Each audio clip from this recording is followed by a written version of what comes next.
ಬಾಗಲಕೋಟೆಯ ನವನಗರದ ಕಲಾಭವನದಲ್ಲಿ ಜಿಲ್ಲಾಡಳಿತ, ಜಿಲ್ಲಾ ಪಂಚಾಯಿತಿ, ಜಿಲ್ಲಾ ಕಾನೂನು ಸೇವೆಗಳ ಪ್ರಾಧಿಕಾರ ಮತ್ತು ಮಹಿಳಾ ಮತ್ತು ಮಕ್ಕಳ ಅಭಿವೃದ್ಧಿ ಹಾಗೂ ಸಹಭಾಗಿತ್ವ ಇಲಾಖೆಗಳ ಸಹಯೋಗದಲ್ಲಿ ಹಮ್ಮಿಕೊಂಡ ಬೇಟಿ ಬಚಾವೋ ಬೇಟಿ ಪಢಾವೋ ಯೋಜನೆಯ ಸಮಾರೋಪ ಹಾಗೂ ಅಂತಾರಾಷ್ಟ್ರೀಯ ಮಹಿಳಾ ದಿನಾಚರಣೆ ಕಾರ್ಯಕ್ರಮ ಜರುಗಿತು.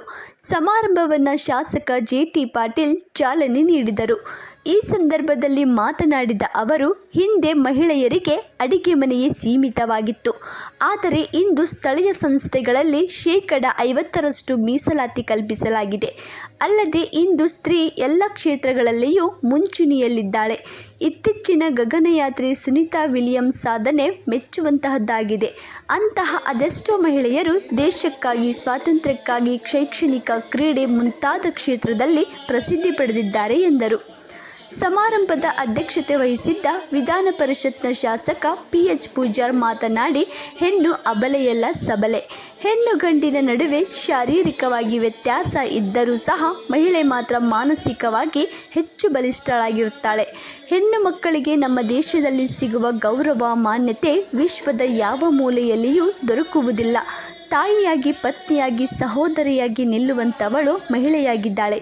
ಇಂದು ಹೆಣ್ಣು ಮಕ್ಕಳ ಸಂಖ್ಯೆ ಕಡಿಮೆಯಾಗುತ್ತಿರುವುದು ಆತಂಕಕಾರಿಯಾಗಿದ್ದು, ಪ್ರಧಾನಮಂತ್ರಿ ನರೇಂದ್ರ ಮೋದಿಯವರು ಹೆಣ್ಣಿಗೆ ವಿಶಿಷ್ಟ ಸ್ಥಾನಮಾನ ಕೊಡುವ ನಿಟ್ಟಿನಲ್ಲಿ ಬೇಟಿ ಬಚಾವೋ ಬೇಟಿ ಪಢಾವೋ ಕಾರ್ಯಕ್ರಮ ರೂಪಿಸಿದ್ದಾರೆ ಎಂದರು. ಜಿಲ್ಲಾ ಪಂಚಾಯತ್ನ ಸಿಇಒ ಶಶಿಧರ್ ಕುರೇರ್ ಮಾತನಾಡಿ, ಜಿಲ್ಲೆಯ ಸ್ವಸಹಾಯ ಸಂಘಗಳು ಉತ್ತಮವಾಗಿ ಕಾರ್ಯಚಟುವಟಿಕೆಗಳನ್ನು ಮಾಡುವ ಮೂಲಕ ರಾಜ್ಯದಲ್ಲಿ ಹೆಸರು ಮಾಡಿದ್ದಾವೆ. ಇಲಾಖೆಯಿಂದ ಸಾಕಷ್ಟು ತರಬೇತಿಗಳನ್ನು ನೀಡಿ ಅವರ ಆರ್ಥಿಕ ಮಟ್ಟವನ್ನು ಹೆಚ್ಚುವಂತೆ ಮಾಡಲಾಗಿದೆ ಎಂದರು.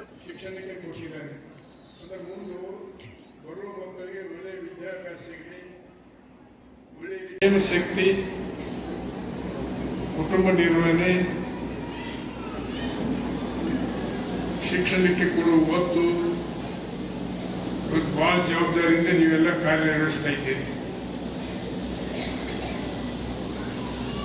ದೇಶದೊಳಗ, ಜಗತ್ತಿನೊಳಗೆ ಅನೇಕ ಮಹಿಳೆಯರಾಗಿ ಹೋಗಿದ್ದಾರೆ. ಒಂದು ಕಾಲಕ್ಕೆ ಮಹಿಳೆಯರಂದ್ರೆ ಏನಪ್ಪಾ ಅಂದ್ರೆ ಅಡಿಗೆ ಮನೆಗೆ ಸೀಮಿತವಾಗಿ ಇಟ್ಟಿದ್ದೀವಿ ನಾವು ಗಂಡಸರು. ಇವತ್ತು ಹಾಗೆಲ್ಲ ಎಲ್ಲ ರಂಗದೊಳಗೆ ಮುಂಚೂಣಿ ಸ್ಥಾನದೊಳಗಿದ್ದೀವಿ. ಜಗತ್ತಿನೊಳಗೆ ಇಬ್ಬರು ಉಕ್ಕಿನ ಮಹಿಳೆ ಅಂತ ಎನಿಸಿಕೊಂಡರು. ಒಂದು ಇಸ್ರೇಲದ ಮಾಜಿ ಪ್ರಧಾನಿ ಗೋಲ್ಡಿ ಮೇಯರ್, ನಮ್ಮ ಇಂದಿರಾ ಗಾಂಧಿಯವರು. ಜಗತ್ತಿನ ಜನರ ಕಡೆಯಿಂದ ಹೋಗಿಸಿಕೊಂಡವರು ಉಕ್ಕಿನ ಮಹಿಳೆ ಅಂತಂದವರು ಅಟಲ್ ಬಿಹಾರಿ ವಾಜಪೇಯಿ ಅವರು. ಸ್ವತಃ ಅಟಲ್ ಬಿಹಾರಿ ವಾಜಪೇಯಿ ಅವರು ಪಾಕಿಸ್ತಾನ ವಿಭಾಗ ಮಾಡಿದಾಗ ಅಸೆಂಬ್ಲಿ ಒಳಗೆ ಸ್ವತಃ ದುರ್ಗೆ ಆಕಾಶದಿಂದ ಇಳಿದು ಬಂದಿದ್ದಾರೆ ಅನ್ನುವಂಥ ಮಾತನ್ನು ಇಂದಿರಾ ಗಾಂಧಿಯವರು ಉದ್ದೇಶಿಸಿ ಹೇಳಿದಂಥ ಉದಾಹರಣೆ ಇದೆ.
ಮುಖ್ಯಮಂತ್ರಿ ಡಿ.ಕೆ. ಶಿವಕುಮಾರ್ ಅವರು ರಾಜೀನಾಮೆ ನೀಡಬೇಕು ಎಂದು ರಾಜ್ಯಸಭಾ ಸದಸ್ಯರಾದ ನಾರಾಯಣ್ ಸಾಬಾಣಿಗೆ ಒತ್ತಾಯಿಸಿದ್ದಾರೆ. ಅವರು ನವದೆಹಲಿಯಲ್ಲಿ ಮಾಧ್ಯಮಗಳೊಂದಿಗೆ ಮಾತನಾಡುತ್ತಾ, ಮುಸಲ್ಮಾನರ ಹಿತಕ್ಕಾಗಿ ಸಂವಿಧಾನ ಬದಲಾವಣೆ ಮಾಡುವುದಾಗಿ ಡಿಕೆಶಿ ಹೇಳಿಕೆಗೆ ತೀವ್ರ ವಿರೋಧ ವ್ಯಕ್ತಪಡಿಸಿದ್ದಾರೆ. ಇಂಥವರಿಗೆ ಕಾಂಗ್ರೆಸ್ ಪಕ್ಷದಿಂದ ದಿಕ್ಕು ಹಾಕಬೇಕು. ಭಾರತ ರತ್ನ ಬಾಬಾ ಸಾಹೇಬ್ ಅಂಬೇಡ್ಕರ್ ಅವರು ರಚಿಸಿರುವ ಭಾರತ ಸಂವಿಧಾನವನ್ನು ಬದಲಾಯಿಸಲು ಹೊರಟಿದ್ದಾರೆ. ಕಾಂಗ್ರೆಸ್ ಓಲೈಕೆ ಹಾಗೂ ವೋಟ್ ಬ್ಯಾಂಕ್ ರಾಜಕಾರಣ ಮೂಲಕ ಭಾರತವನ್ನೇ ತುಂಡರಿಸುವ ಕೆಲಸ ಮಾಡುತ್ತಿರುವ ಡಿಸಿಎಂ ಡಿಕೆ ಶಿವಕುಮಾರ್ ಹಿಂದೂ ವಿರೋಧಿ ಕೆಲಸ ಮಾಡುವ ಮೂಲಕ ರಾಜ್ಯದಲ್ಲಿ ಅರಾಜಕತೆ ಸೃಷ್ಟಿಸುತ್ತಿದ್ದಾರೆ ಎಂದು ವಾಗ್ದಾಳಿ ನಡೆಸಿದರು. ಏನು ಅಂತ ಹೇಳಿದ್ದಾರೆ ಕೇಳಿ. ಕರ್ನಾಟಕ ಕಾಂಗ್ರೆಸ್ದ ಅಧ್ಯಕ್ಷರು ಮತ್ತು ಡಿಸಿಎಂ ಉಪಮುಖ್ಯಮಂತ್ರಿಗಳಾದಂತಹ ಡಿಕೆ ಶಿವಕುಮಾರ್ ಅವರು ಒಂದು ಆಘಾತಕರವಾದಂತಹ ಸ್ಟೇಟ್ಮೆಂಟ್ ಅನ್ನು ಕೊಟ್ಟರು. ಅವರು ಈಗಾಗಲೇ 4% ಮುಸಲ್ಮಾನರಿಗೆ ಕಾಂಟ್ರಾಕ್ಟ್ ನಲ್ಲಿ ಕೆಲಸ ಕೊಡುವ ಸಲುವಾಗಿ ಬಿಲ್ ಅನ್ನು ತಂದರು.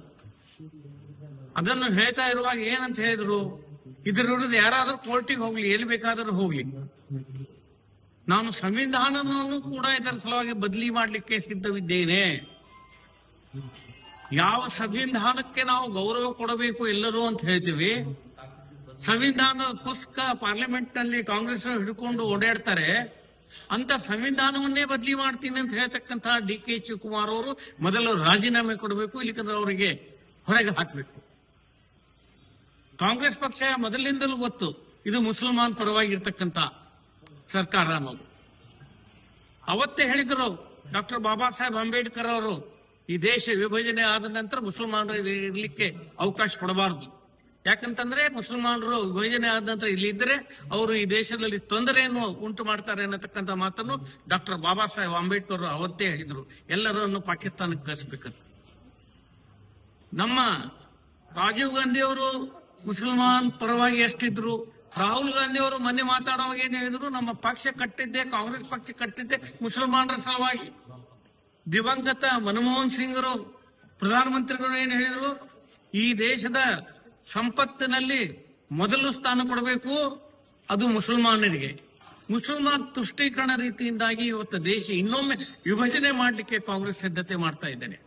ಸಿದ್ದರಾಮಯ್ಯ ಅವರು ಕೊಟ್ಟಂತ ಬಜೆಟ್ ಅನ್ನು ನೋಡಿದ್ರೆ ಈ ರಂಜಾನ್ ತಿಂಗಳಲ್ಲಿ ಒಂದು ಇಫ್ತಾರ್ ಕೂಟವನ್ನು ಮುಸಲ್ಮಾನರಿಗೆ ಕೊಟ್ಟಿದ್ದಾರೆ. ಎಲ್ಲ ಸವಲತ್ತುಗಳು ಅವರಿಗೆ, ಮುಸಲ್ಮಾನ್ ITIಗಳಿಗೆ ದುಡ್ಡು, ಮುಸಲ್ಮಾನ್ ಯುವತಿಯರಿಗೆ ಡಿಫೆನ್ಸ್ ಸಲುವಾಗಿ ಟ್ರೈನಿಂಗ್ ಮಾಡುವ ಸಲುವಾಗಿ ದುಡ್ಡು, ಅವರಿಗೆ ಲಗ್ನ ಆಗುವ ಸಲುವಾಗಿ ದುಡ್ಡು ಕೊಟ್ಟಿದ್ದಾರೆ, ಶಾದಿ ಮಹಲ್ ಸಲುವಾಗಿ ದುಡ್ಡು ಕೊಟ್ಟಿದ್ದಾರೆ, ಮುಸಲ್ಮಾನ್ ಪ್ರದೇಶದ ಅಭಿವೃದ್ಧಿ ಸಲುವಾಗಿ ದುಡ್ಡನ್ನು. ಈ ದೇಶವನ್ನು ಹಿಂದೂ ಮತ್ತು ಮುಸಲ್ಮಾನ್ ಅಂತ ವಿಭಜನೆ ಮಾಡ್ತೀರಿ. ಹಿಂದೂಗಳ ಪರವಾಗಿ ಇರ್ತಕ್ಕಂತ ಜಾಗೆ ಬೇರೆ, ಮುಸಲ್ಮಾನ್ ಪರವಾಗಿ ಇರ್ತಕ್ಕಂತ ಜಾಗೆ ಬೇರೆ. ಏನು ಈ ದೇಶದಲ್ಲಿ ಈ ರೀತಿ ಮುಸಲ್ಮಾನರಿಗೆ ತುಷ್ಟೀಕರಣ ಮಾಡ್ತಕ್ಕಂತ ಕೆಲಸ ಯಾವತ್ತಿಗೂ ಕಾಂಗ್ರೆಸ್ ಮಾಡ್ತಾ ಇದೆ. ಇದರ ಬಗ್ಗೆ ಭಾರತೀಯ ಜನತಾ ಪಾರ್ಟಿ ನಾವು ಉಗ್ರವಾಗಿ ಖಂಡನೆ ಮಾಡೋದಲ್ಲ, ಇದಕ್ಕೆ ಪ್ರತಿಭಟನೆ ಮಾಡ್ತೇವೆ. ಡಿಕೆ ಶಿವಕುಮಾರ್ ಅವರು ರಾಜೀನಾಮೆ ಕೊಡಬೇಕು. ಇನ್ನು